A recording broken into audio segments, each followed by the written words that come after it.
My parents borrowed my gold credit card to make a $5,000 online payment. A few days later, I noticed my sister had a new car, and my brother showed up with a sports bike. Suspicious, I asked for the card back. Laughing, they said there was only $10 left, but when I looked at it, I couldn't help but laugh. The card they used was actually. Before I continue, tell me where you're listening to my story from, and if you like it, subscribe here to the channel for more stories. At 3:35 in the morning, my phone vibrated. It was an alert from the bank. As soon as I saw it, I felt as if all the air had been sucked out of my body. My account showed a negative balance of $45,516.21. All that money just gone. I shot up in bed, staring at the number on the screen, hoping that maybe it would change if I blinked hard enough, but it didn't. My name is Elena Martinez. If you're listening to this, please keep paying attention. I want to tell you something that changed my life forever. It started with that number. That number revealed the truth about my family, something I wish I had known sooner. I could hear music in the background and my mother laughing as if everything was fine. "Hi, Dad. Something's wrong with my account," I said. "My card is maxed out. Did something happen?" There was a brief pause, then his voice came through, annoyed. Always so dramatic. "The family needed help. Your mother had surgery, your brother's truck broke down, and we were behind on the mortgage." I just stood there in shock. I couldn't believe what I was hearing. "Why didn't you ask me?" I finally asked. He didn't even hesitate. "We don't need to ask for permission.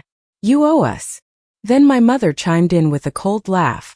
"Besides," she said, "what were you going to do with that money? Buy yourself cake and candles? We had better plans." There was silence after that, a deep, painful silence. And that silence was the last birthday gift they ever gave me.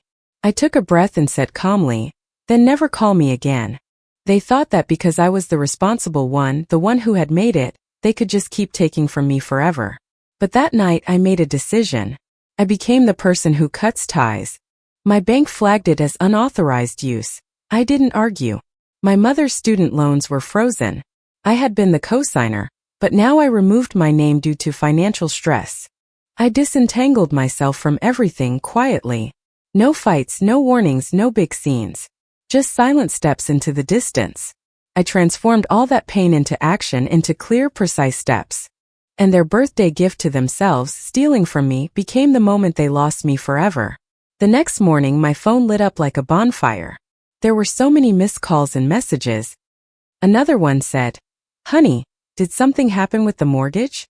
The bank says it's in default. Just call us. We're family."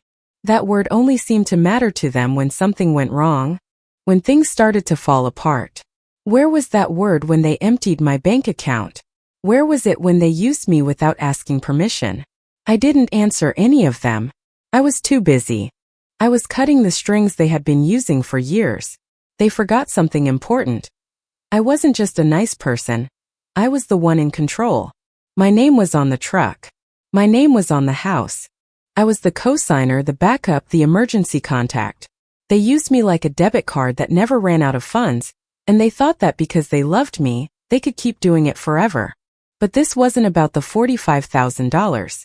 It was about how easy it was for them to do it. Without guilt. Without hesitation. They didn't even ask for permission. They ruined my birthday the day I turned 32.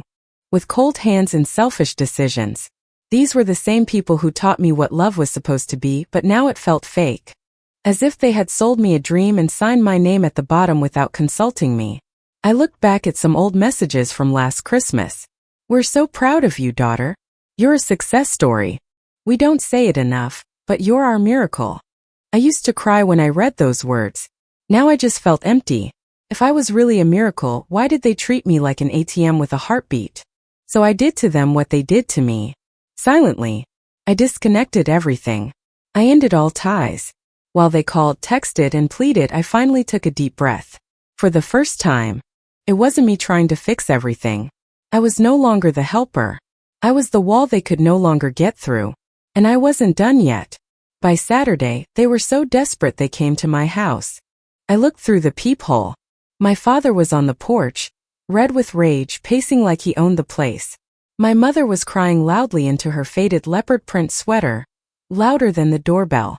But I didn't open the door. I didn't say a word. I let them scream through the door. They yelled and bellowed, but to me it was just noise. Shouting means nothing when it isn't accompanied by respect.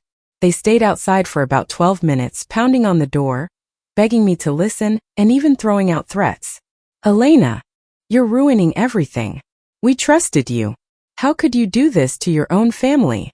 I just sat quietly on the couch, sipping coffee from a mug they had given me 2 birthdays ago. That meant the end of the family phone plan I had paid for over 7 years.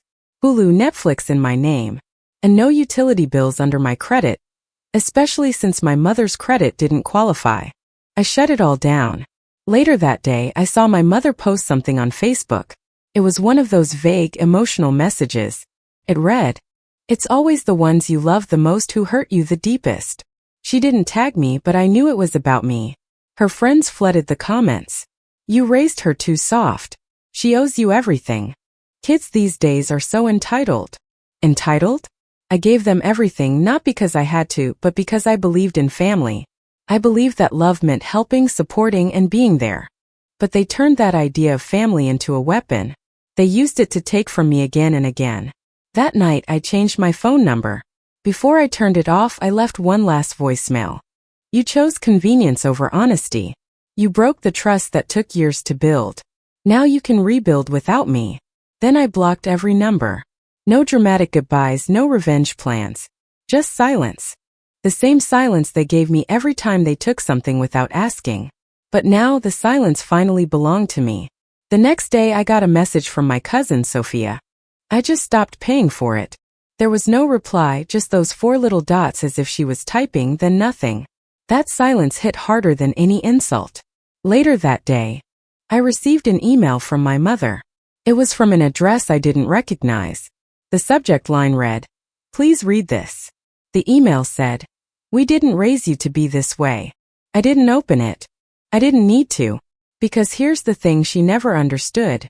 They did raise me to be this way. They raised me by teaching me that love had to be earned, that being part of the family meant doing things for them, fixing problems and cleaning up their messes. They taught me that my value depended on how much I could give, how much I could carry, and how quiet I could stay about it. So yes, when I cut off the gas, repossessed the truck, stopped paying the mortgage, and removed my name from the loans, I wasn't being cruel. He said it right after I paid his second DUI fine. So I stopped keeping score. And instead, I closed the whole account.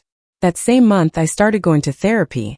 My therapist asked me, "When did you first feel responsible for your parents?" Without thinking, I answered, "At 14. My mom cried because she couldn't pay the light bill, so I got a job sweeping hair after school. And all I've done now is grow up and walk away from the people who stayed stuck in place. I don't feel guilty. I feel clear. Because the truth is, choosing yourself can feel like an attack to people who only saw you as someone to use. And I am no longer available to be fixed, to be saved, or to be sacrificed." Just forwarded what they were saying. Elena is heartless. We gave her everything: food, clothes, a roof.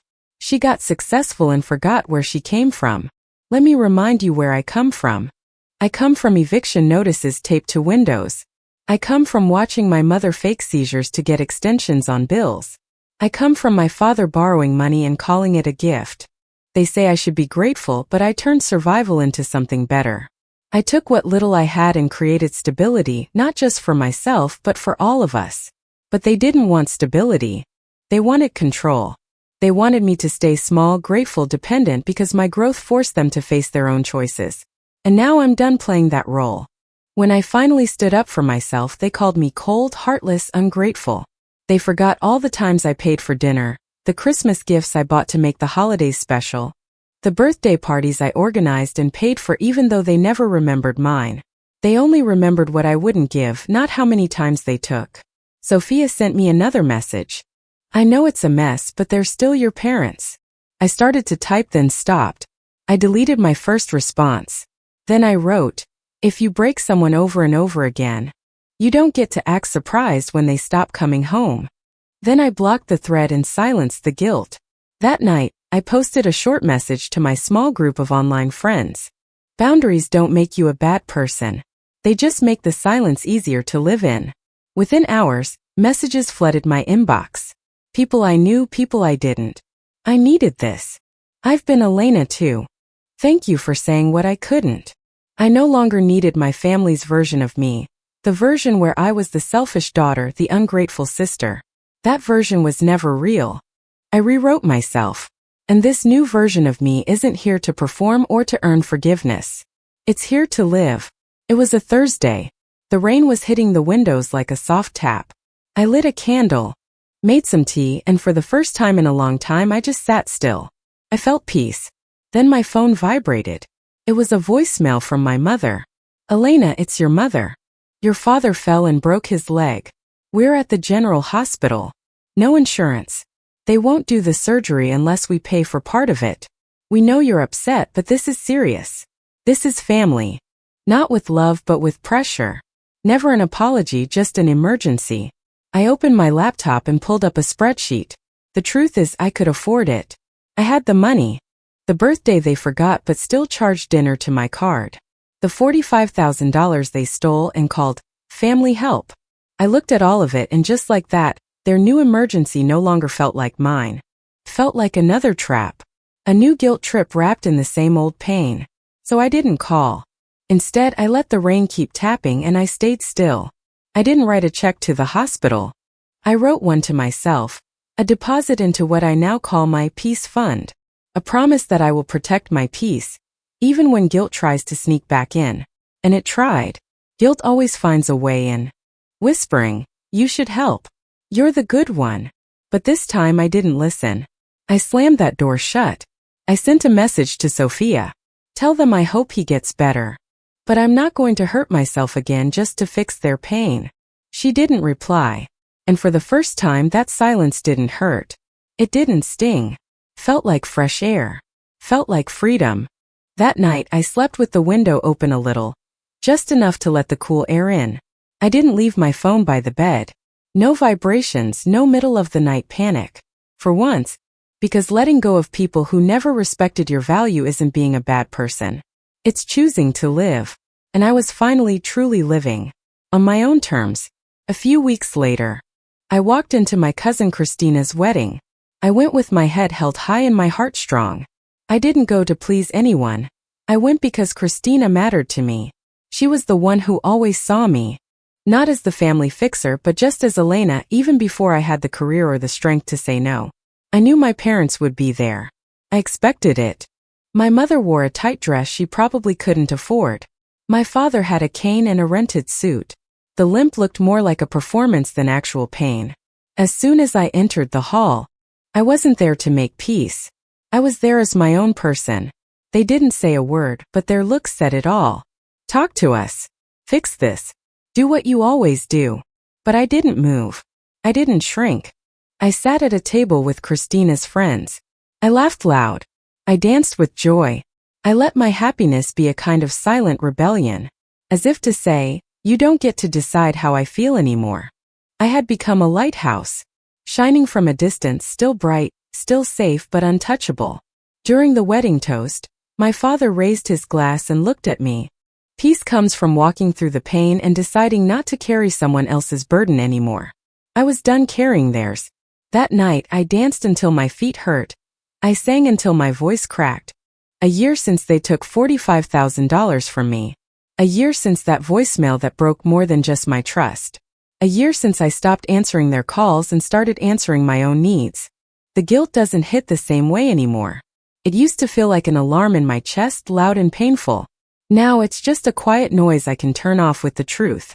And the truth is, I gave them more than money. I gave them access to my heart, and they treated it like a bank account, a card they could use without thinking, without a limit. But that card is closed now. I've built something new. My own apartment, my own business, and a group of friends who don't use the word family as a weapon.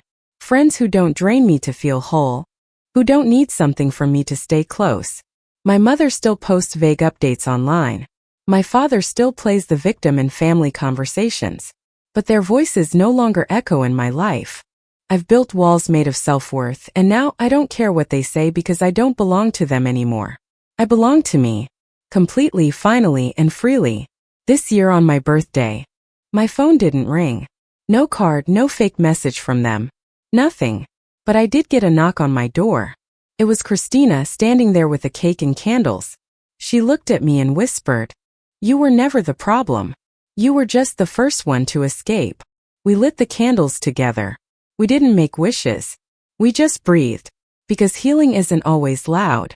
Sometimes, healing is choosing not to open the door, even when loneliness knocks with a face that looks like love. I stopped chasing blood ties. I started choosing soul connections.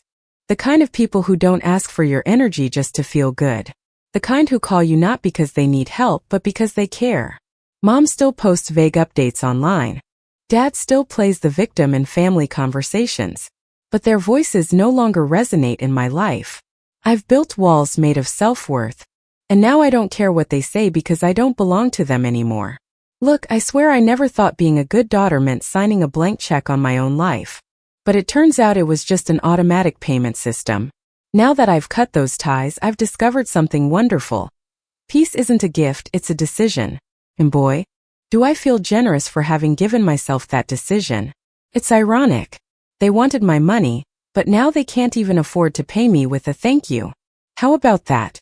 So here I am, enjoying my life to the fullest while they keep waiting for me to become their emotional and financial ATM again. Honestly, the only thing I regret is not realizing it sooner. Or tell me, how long would you have put up with being the banker of your own nightmare?